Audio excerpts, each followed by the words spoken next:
Wah, pertama kali gue nangis mas aku mas. Garap sekali oleh orderan, delalah gambarnya salah, reject kabeh. Nggak mikir resiko sih mas, malah mikirnya laba karena yang ngajari saya itu bilangnya kalau modalnya 500.000 bisa kembali 5 juta, tapi kenyataannya sudahlah.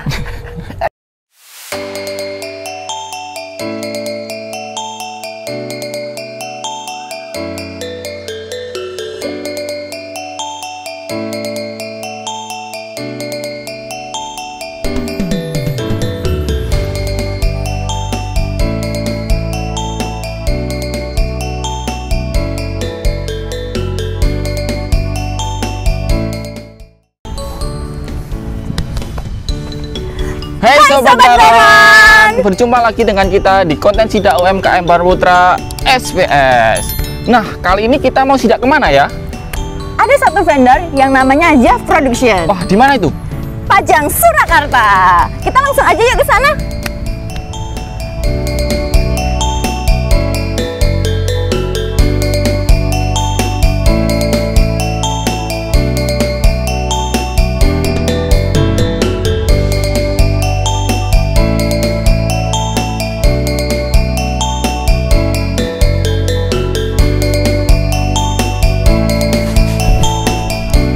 Permisi, selamat siang. Oh iya mas, gimana mas? Kenalin, kita dari tim sidak UMKM Baron Putra SPS nih mas. Mau bertemu dengan pemilik Yaf Production ini. Oh iya, kebetulan saya sendiri mas. Gimana mas? Dengan siapa ini? Dengan Mas Koirul. Oh, dengan Mas Koirul. Iya. Nah, Mas Koirul, kita mau opera-opera Yaf Production ini setuju? Oh iya, monggo silahkan, langsung mawon. Nah.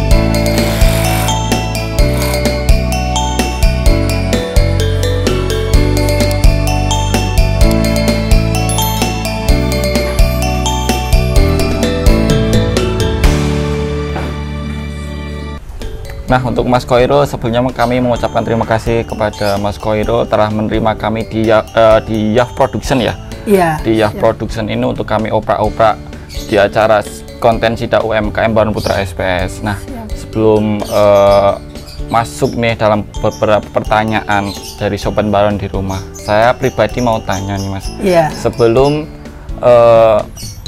mempunyai usaha ini Yaf Production, Mas siapa tadi? Mas Koirul. Ya. Nah, itu bekerja sebagai apa? Sebelumnya ya awal belajar sablon itu 2017 di Jogja waktu jadi guru ngaji di sana ya, di Langgar. Terus akhirnya kembali ke pekerjaan awal sebagai montir ya, bengkel sepeda motor. Akhirnya kok teman-teman itu banyak yang bikin kaos acara. Akhirnya mencoba untuk bikin kaos, dimaklonkan ke salah satu sesepuh di kota Solo. Akhirnya kok dapat uangnya banyak dan cepat lah. Terus akhirnya banting setir pindah ke usaha sablon. Ya kurang lebih seperti itu mas. Nah, untuk tadi kan banting setir. Iya. Dari ngaji ya? Bengkel. Oh, dari bengkel, Nggih, terus dari guru bengkel. ngaji Ya. ke sablon. Nah, Kalau guru ngaji itu sebenarnya tugas dari pondok sih, soalnya kan juga anak pondokan dulu.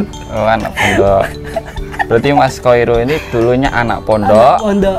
terus bekerja sopir, Montir. oh montir, montir, Ya. bengkel, terus ke sablon. Ke sablon. Nah, untuk sablon sendiri, ada kesusahan enggak sih dalam mengerjakan sablon? Wah, pertama kali gue nangis mas aku mas. Garap sekali oleh orderan, delalah gambarnya salah, reject kabeh. Nah, itu pertama kali buka sablonan dan nangis ya. Lagi buka kok wis nangis ngono lho. Akhirnya ya wis pokok men kudu iso lah nganggo usaha sablon iki karena ya itu mikir lagi. sandang, pangan, papan. Sandang ini dibutuhkan, selalu dibutuhkan sampai nanti tuwek, sampai salawase. Selagi masih hidup kita butuh sandang dan itu tidak bosok. Ya. Nah, tadi kan mungkin karena pending apa ya, nggak jadi order gitu ya Mas ya? Iya, nggak jadi, salah nyabloni. Oh, salah nyablon. Seharusnya itu ukurannya 15 cm. Berhubung saya awam ya tak kasih ukuran standar 27 cm. Jadi yang pesan itu sudah jadi nggak mau menerima.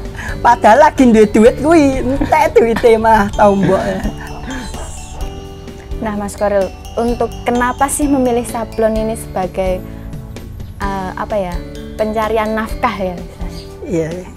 Ya karena ya itu selalu dibutuhkan dan hasilnya cepat. Kalau berhasil, kalau nggak berhasil ya tomboknya oke. Jadi ya kalau dalam bisnis itu ada timbal balik. Ketika kita menginginkan laba yang besar berarti mempunyai resiko yang besar juga. Termasuk di dunia sandang ini, karena sebagai kebutuhan kita bisa mensuplai bahan kaos-kaos sablonan dengan brand kita ataupun PO ataupun pesanan-pesanan itu, insya Allah ya hasilnya juga lumayan. Nah, Mas Khoirul, mengenai resiko, berbicara resiko tadi, pertama awal mendirikan usaha ini di benak Mas Khoirul itu resikonya apa aja sih? Nggak mikir resiko sih Mas, malah mikirnya laba, karena yang ngajari saya itu bilangnya kalau modalnya 500.000 bisa kembali 5 juta, tapi kenyataannya sudahlah tombok 1 juta.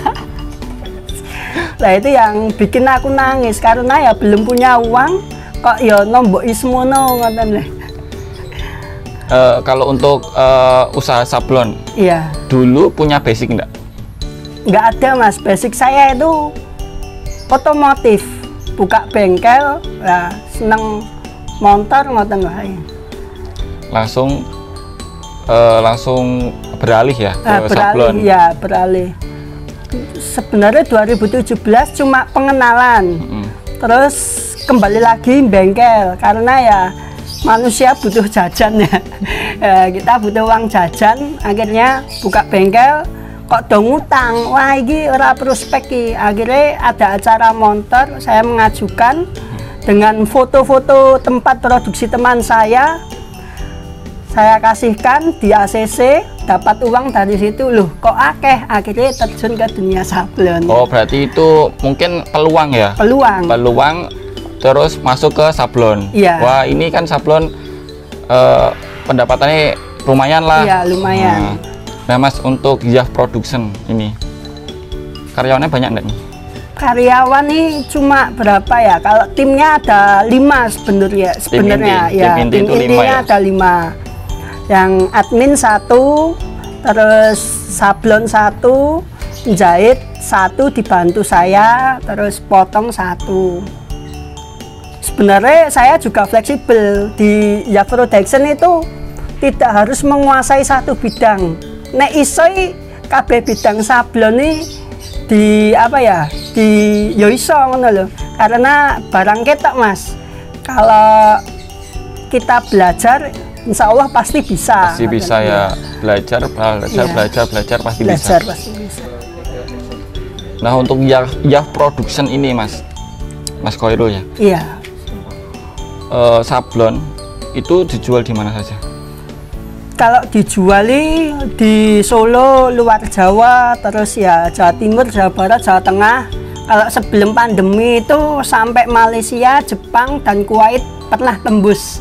Tapi yang bawa orang Indonesia. Tapi nomornya tidak plus 62, tapi plus berapa itu. Bukan plus 62 lah. Ya. Ya, itu. Nah Mas Khoirul, ini kan persaingan sablon di Solo Raya ini tuh banyak banget ya. Iya. Untuk strateginya Yaf Production ini sendiri apa?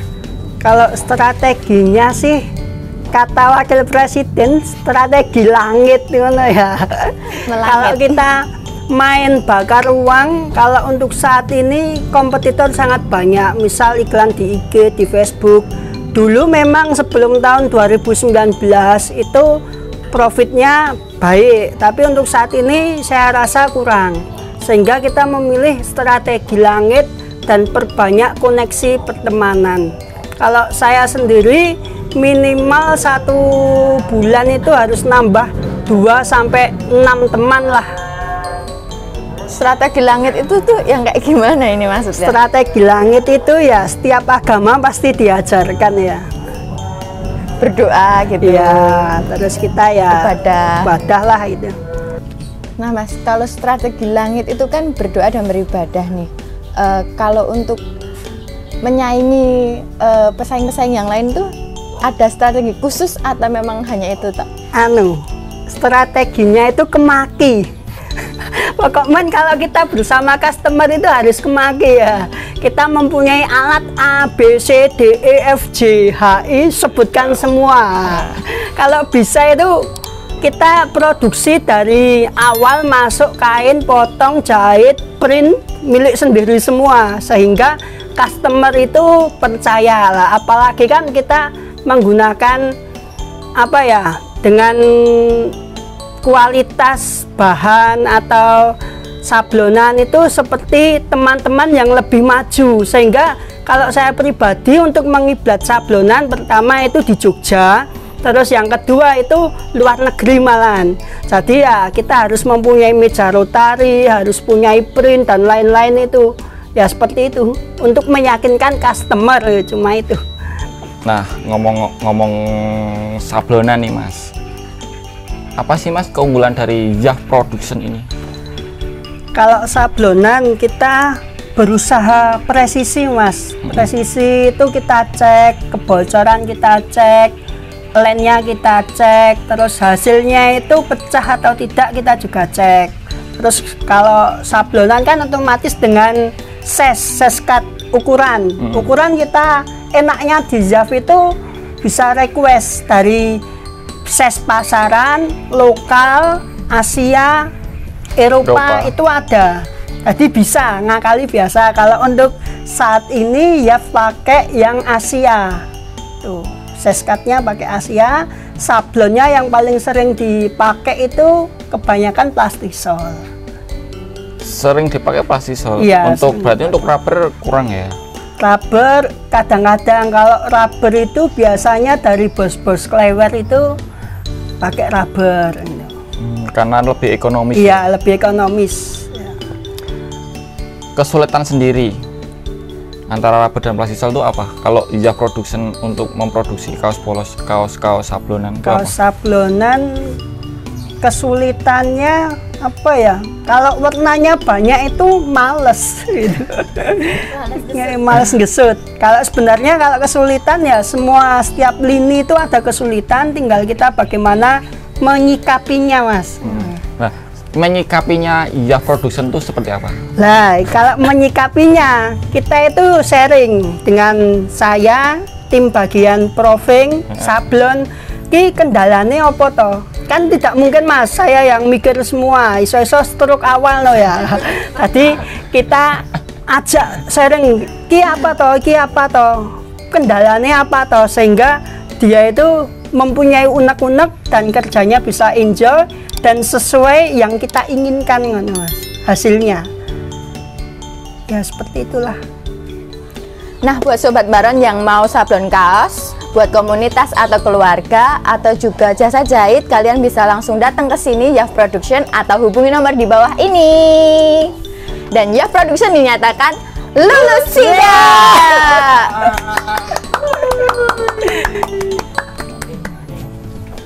Wow. Lulus. Dan ini ada beberapa bingkisan dari Baron Putra. Diterima ya Mas.